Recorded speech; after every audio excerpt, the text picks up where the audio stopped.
Hi everyone, welcome to the Mama Mall podcast, where we attempt to talk about different topics and difficult questions around motherhood. In short, magkukwentuhan tayo as a mom.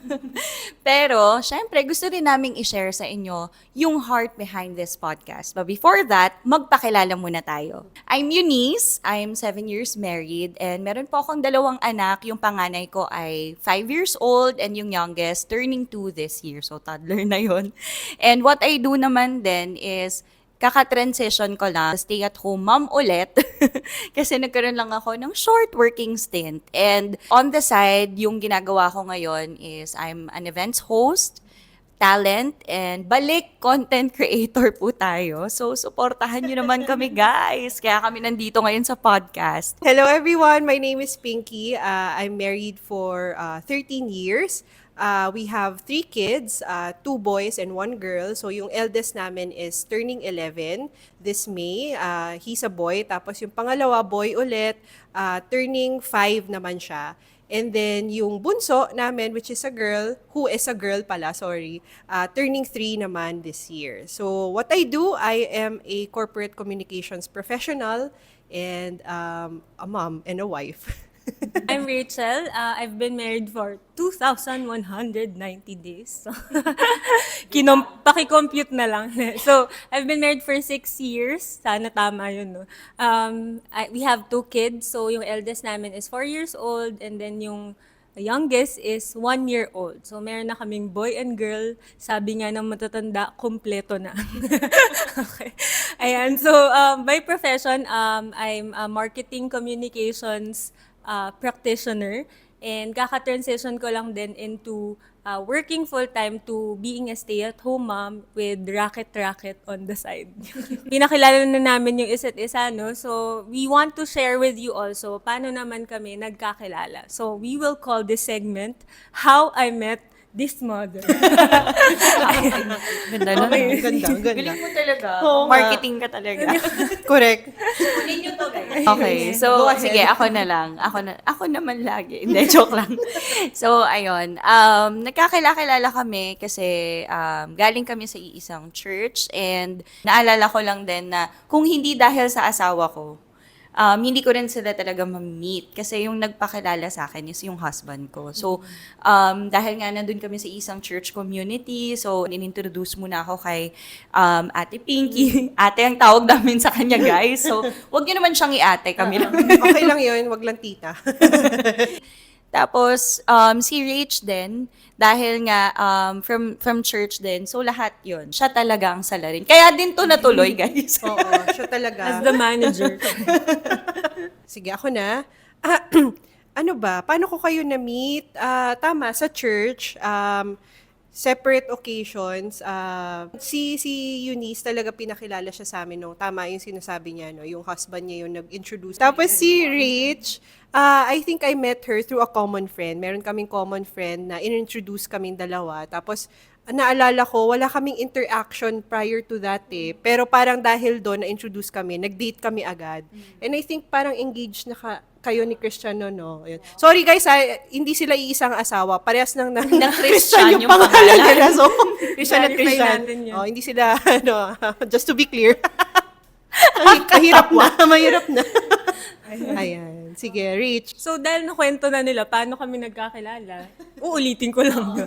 So, doon na tayo sa first impression. So, ano ba yung first impression namin sa isa't isa? Ako, kayanin kami in-introduce nung common friend namin ni Ate Pinky kasi nga, nakikita ko na siya sa church before. Tapos parang, ganda naman ito. Tapos parang feeling ko, ang dami kong matututunan sa kanya. Dahil maganda siya. Maganda siya. Di parang pag naglalakad din siya, parang ang proper, ganyan. So, Parang hubog na ng panahon. Parang marami kang matututunan. yun. So, kaya rin kami in-introduce kasi nga, sinabi ko dun sa common friend na si Ate Caris, shout out to you, na parang gusto ko siya maging mentor yan. So, in-introduce kami, tapos napakabait naman ni Ate Pinky, in-approach na ako to na mag-date nga kami. So, yun na, dun na nagsimula ang aming pagkakaibigan. Yun yung first impression ko sa kanya, ang ganda niya. At mukhang marami akong matututunan from her. So, si Patsy naman, si Miss Eunice. So, inintroduce nga siya sa amin ng youth pastor ko. In-emphasize talaga. Youth Oh, kasi pastor. yun yung tingin ko. So, Ni-reveal parang- no? si pastor. So, yan. So, wala akong masyadong first impression dahil yung youth pastor ko yung nagpakilala sa akin. Okay. Okay to. Oo, tama. Okay to. May trust Parang kami. inano na niya. Oo, totoo. May trust kami na oo. tama yung pinili niya. Ayun. So, hindi ko siya masyadong ginudge as a person. Grabe. May As a pang-judge. judgmental person, hindi ko siya ginudge. Ayan. So, Okay. Ayos. So, yung isa-share ko, yung nakaka-honor. Okay lang naman kahit hindi Hindi. na. Siguro si Ate Pinky din. Pareho naman kami ni Rich na, yun nga, nung una ko siyang nakita, pixie cut pa yung hair niya nun. Tapos, naisip ko talaga, commercial model siya. Ganon. Tapos ang tangkad niya, tapos, yun nga, ano niyang tao, tuwid ng kanyang pamumuhay. Parang politiko lang. Mayor. Mayor Joke lang. guys. Hindi, pero, mga description natin. Oo eh. nga. Ngayon lang ako na-describe na tuwid. Tuwid ang kanyang Thank you. Kidding aside, sobrang yun talaga yung unang tingin ko. Parang niya, babaeng babae. Parang, yun nga din siguro pag nadikit ako dito, baka maging ganun din ako. Pero kasi ako naman, kung si Rich, gusto niyang yung parang makipag-friends agad. Ako, nahihiya ako, paano ko kaya siya approach? Hindi ako marunong sa ganun. Pero gusto ko, hindi ko lang alam paano. And si Rach naman, noong una ko siyang na-meet, ayun na nga. Ano naman to guys? Hindi ko naman sa, huwag kasi, ka na mag-disclaim. hindi naman sa ginudge kita. Ginudge kita. Mukha kasi siyang suplada, kasi nakaganyan lang siya. Inamarasan ka ba? Pero Hindi, hindi, parang yung feeling totoong ko- nahiyain lang ako. Oh, yun yung reality. Yun nga, nung nakilala ko naman siya, hindi pala, yun, introvert. Nakilala ko naman siya, guys. Syempre, hindi naman siya ganun talaga. Pero share mo sa kanila yung tingin sa'yo ng friends mo before. Kaya nagtataka nga ako, bakit parang nung sinare ko sa'yo na, nung college ako, parang laging feeling ng mga tao, lagi akong natatawa or lagi akong may iniisip na kalokohan. Kasi parang yung resting face ko ay natatawa. Pero, so nung sinabi ko yun sa'yo, yung reaction mo parang, talaga? Parang, okay, kaya pala. Kasi nagbago na, yun nga, sabi mo nga, hinubog na ako ng panahon ng mga pagsubok. Go, Ate Pinky. Nakakatawa yung kinukwento. Kasi ako rin, ang impression ko kay Rich, hindi talaga siya friendly yung itsura niya.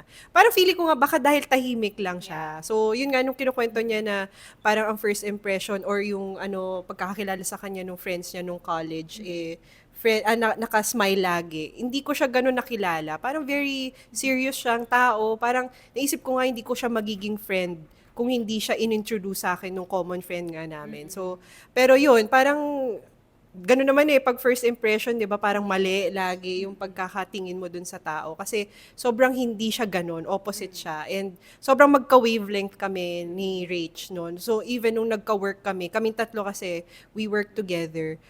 Si Patsy, kasundo ko siya sa humor. Si Rach, wavelength talaga, yung parang parehas kami ng gusto, parehas ng mga ayaw.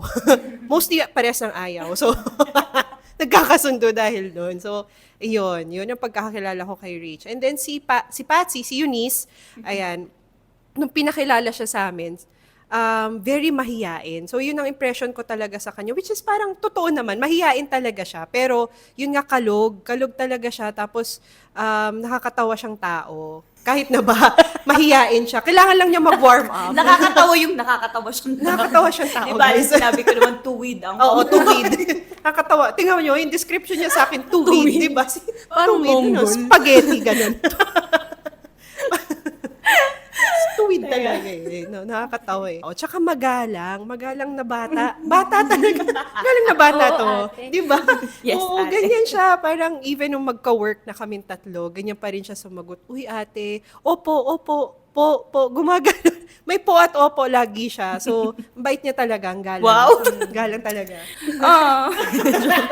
So, na-mention ni Ate Pinky, no, na diba, we were able to work together. Yes. So, yun din actually, doon nagsimula yung idea of coming up with a podcast. So, paano ba siya nagsimula? Oo, yun. Dahil nga, natawid na tayo doon na we work together, kaming tatlo, nagsimula yung idea na gumawa kami ng podcast dahil gumawa kami ng podcast sa church yon. So we work together sa church. We were all full-time admin staff. During that time, syempre, height ng pandemic, di ba? Hindi pa pwede masyado mag-face-to-face.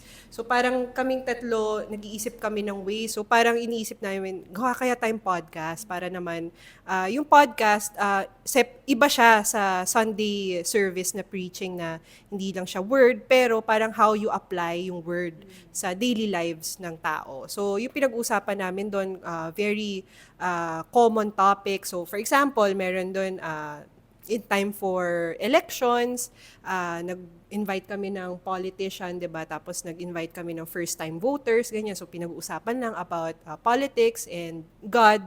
And then, we also had an episode before na nag-invite kami ng 2 moms kasi in time for Mother's Day. So, perspective ng isang full-time mom, stay-at-home mom, tsaka isang mom na nag-work corporate. Yan. So, full-time working mom naman. So, yun, ganun lang yung episode. So, habang dinedevelop natin siya, di ba, naalala nyo, parang sabi natin, uy, gusto rin namin yun. Parang gusto din namin magkaroon ng sariling podcast kasi parang ang dami naming ideas to share. Pero wala lang tayong platform, di ba? So, I think doon talaga siya nagsimula. Actually, meron pa tayong isang kasama na, although hindi kasi siya mamshi. So, insert na lang natin siya Hirap, dito, diba? si Mr. Joe Ramos. Joe Ramos. Yes. Gusto mo na nga, the mama mo and the daddy mo. Si daddy na rin yun. Oo, tama. Ayan. So, si Joe kasama din namin siya noon na, yung setup before, di ba, parang gusto Zoom lang natin. tayo, Oo, eh. Zoom. Tapos sa office. Sa office din, yan. So, Habang nag-work, ganyan, Oo. usap about life. Siguro parang habang nagbe-brainstorm kasi,